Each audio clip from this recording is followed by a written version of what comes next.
ಈ ವರ್ಷ CET counselling attend ಮಾಡ್ತಾ ಇರ ಅಂದ್ರೆ ಈ ಒಂದು ವಿಷಯಗಳು ನಿಮ್ಗೆ ಗೊತ್ತಿರಬೇಕಾಗಿರುತ್ತೆ. ಯಾಕೆಂದ್ರೆ ಕೆ ಅವ್ರು ಏನ್ ಮಾಡಿದ್ರೆ ಅಂದ್ರೆ ಈ ವರ್ಷ ಸೈಮಲ್ಟೇನಿಯಸ್ ಕೌನ್ಸಿಲಿಂಗ್ ಅಲ್ಲಿ ಸಾಕಷ್ಟು ಚೇಂಜಸ್ ಗಳನ್ನ ತಂದಿದ್ದಾರೆ.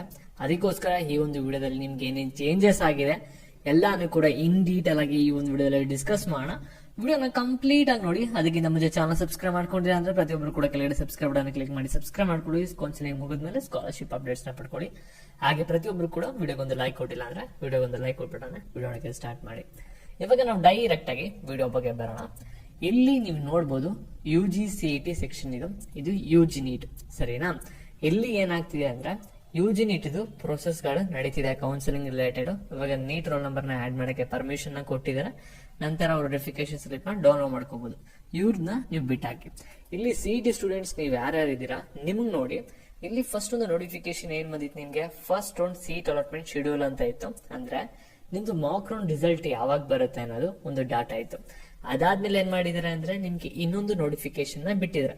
ಈ ಒಂದು ನೋಟಿಫಿಕೇಶನ್ ಅಲ್ಲೇ ಈ ವರ್ಷ ಕೌನ್ಸಿಲಿಂಗ್ ಅಲ್ಲೇ ಚೇಂಜಸ್ ಆಗ್ತಾ ಇರೋದು. ಏನಂದ್ರೆ ಅಪ್ಡೇಟ್ಸ್ ಬರುತ್ತೆ.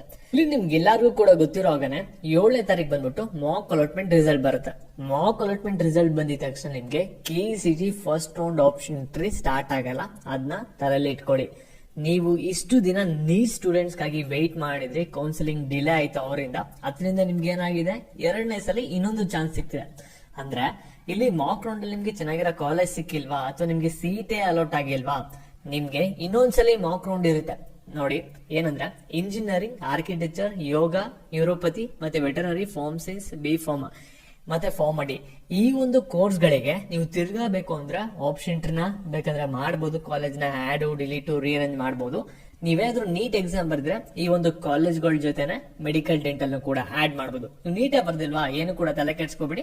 ಬರೀ KCET ಕೋರ್ಸಸ್ ನೀವು ಬೇಕು ಅಂದ್ರೆ ರೀಅರೇಂಜ್ ಡಿಲೀಟ್ ಮಾಡಿಫಿಕೇಶನ್ ಮಾಡ್ಕೊಳ್ಳಿ. ನಿಮ್ಗೆ ಇಲ್ಲಿ ಚೆನ್ನಾಗಿರೋ ಕಾಲೇಜ್ ಏನಾದ್ರು ಅಲೌಟ್ ಆಗಿಲ್ಲ ಅಂದ್ರೆ ಫಸ್ಟ್ ಮಾಕ್ ಅಲಾಟ್ಮೆಂಟ್ ಅಲ್ಲಿ, ಇಲ್ಲಿ ಸೆಕೆಂಡ್ ಮಾಕ್ ಅಲಾಟ್ಮೆಂಟ್ ಅಲ್ಲಿ ಅವಾಗ ಚೆನ್ನಾಗಿ ಅಲೌಟ್ ಆಗೋ ರೀತಿ ನೀವು ರೀಅರೇಂಜ್ ಮಾಡಿಫಿಕೇಶನ್ ಮಾಡ್ಕೊಳ್ಳಿ. 2ನೇ ಸಲ ನಿಮ್ಗೆ ಮಾಕ್ ಅಲಾಟ್ಮೆಂಟ್ ಬರುತ್ತೆ. ಮತ್ತೆ ನೀವೇನಾದ್ರೂ ನೀಟ್ ಕೌನ್ಸಿಲಿಂಗ್ ನ ನೋಡ್ತಾ ಇದೀರಾ ಅಂದ್ರೆ ಅವ್ರಿಗೂ ಕೂಡ ಇಲ್ಲೇ ಹೇಳ್ಬಿಡ್ತೀನಿ. ಇಲ್ಲಿ ಓದೋಶುದ್ ರೀತಿ KCET ಕೋರ್ಸ್ಗೆ ಒಂದ್ಸಲಿ ಮತ್ತೆ ನೀಟ್ ಕೋರ್ಸ್ಗೆ ಒಂದ್ಸಲಿ 2 ಸಲಿ ಫಸ್ಟ್ ರೌಂಡ್ ರಿಸಲ್ಟ್ ಅನೌನ್ಸ್ ಆಗಲ್ಲ ಅಂತ ಇಲ್ಲಿ ಕ್ಲಿಯರ್ ಆಗಿ ಮೆನ್ಷನ್ ಮಾಡಿದ್ರ. ಅಂದ್ರೆ ನೀವು ಫಸ್ಟ್ ಮೆಡಿಕಲ್ ಡೆಂಟಲ್ ಎಲ್ಲ ಕೊಟ್ಟಾದ್ಮೇಲೆ ಅದ್ರ ಕೆಳಗಡೆ ಕಾಲೇಜಸ್ ಬಂದ್ಬಿಟ್ಟು ಇಂಜಿನಿಯರಿಂಗ್ ಇರ್ಬೇಕಾಗಿರುತ್ತೆ, BSc ಅಗ್ರಿಕಲ್ಚರ್ ಇರ್ಬೇಕಾಗಿರುತ್ತೆ. ನೀವೇನಾದ್ರೂ ಇಂಜಿನಿಯರಿಂಗು ಮತ್ತೆ BSc ಅಗ್ರಿಕಲ್ಚರ್ ಫಸ್ಟ್ ಕೊಟ್ಬಿಟ್ಟು ಅದ್ರ ಕೆಳಗಡೆ ಮೆಡಿಕಲ್ ಡೆಂಟಲ್ ಕೊಟ್ಬಿಟ್ರೆ ಏನಾಗುತ್ತೆ ಅಂದ್ರೆ ಅದು ಸಾಫ್ಟ್ವೇರ್ ಬಂದ್ಬಿಟ್ಟು ಏನ್ ಮಾಡುತ್ತೆ ಅಂದ್ರೆ ನಿಮ್ಗೆ ಇಂಜಿನಿಯರಿಂಗ್ ಕಾಲೇಜ್ ಏನಾದ್ರು ಅಲೌಟ್ ಆಗೋ ಚಾನ್ಸಸ್ ಇದೆ ಅಂದ್ರೆ ಆ ಒಂದು ಕಾಲೇಜ್ನೇ alert ಮಾಡ್ಬಿಡುತ್ತೆ.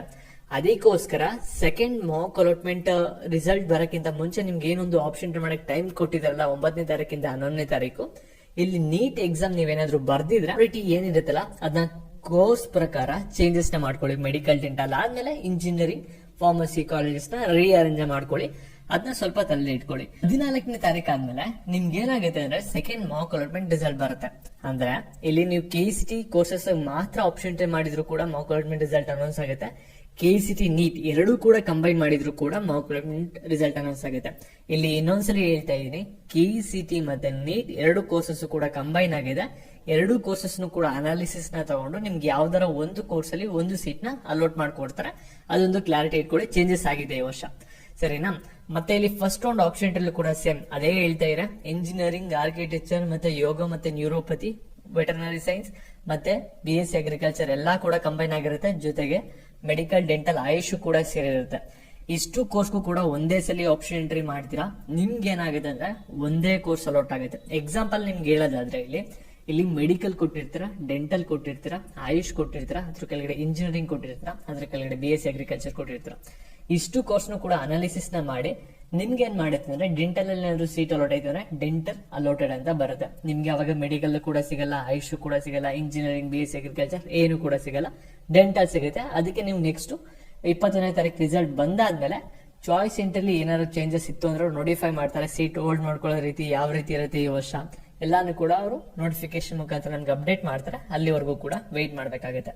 Over all conclusion of the video ಏನಂದ್ರೆ ಇಲ್ಲಿ ನಿಮ್ಗೆ ಮೊದಲು ತಿಳಿಸ್ಕೊಟ್ಟಿದೆ KCET ಕೋರ್ಸಸ್ಗೆ ಒಂದು ಸೀಟ್ ಅಲಾಟ್ಮೆಂಟ್ ಆಗುತ್ತೆ, ಮತ್ತೆ ನೀಟ್ ಕೋರ್ಸಸ್ಗೆ ಒಂದು ಸೀಟ್ ಅಲಾಟ್ಮೆಂಟ್ ಆಗುತ್ತೆ. ನಿಮ್ಗೆ CET ಕೋರ್ಸಸ್ ಸೀಟ್ ಹೋಲ್ಡ್ ಮಾಡ್ಕೊಂಡು ಮೆಡಿಕಲ್ ಕೌನ್ಸಿಲಿಂಗ್ ನ ಅಟೆಂಡ್ ಮಾಡಬಹುದು ಅಂತ.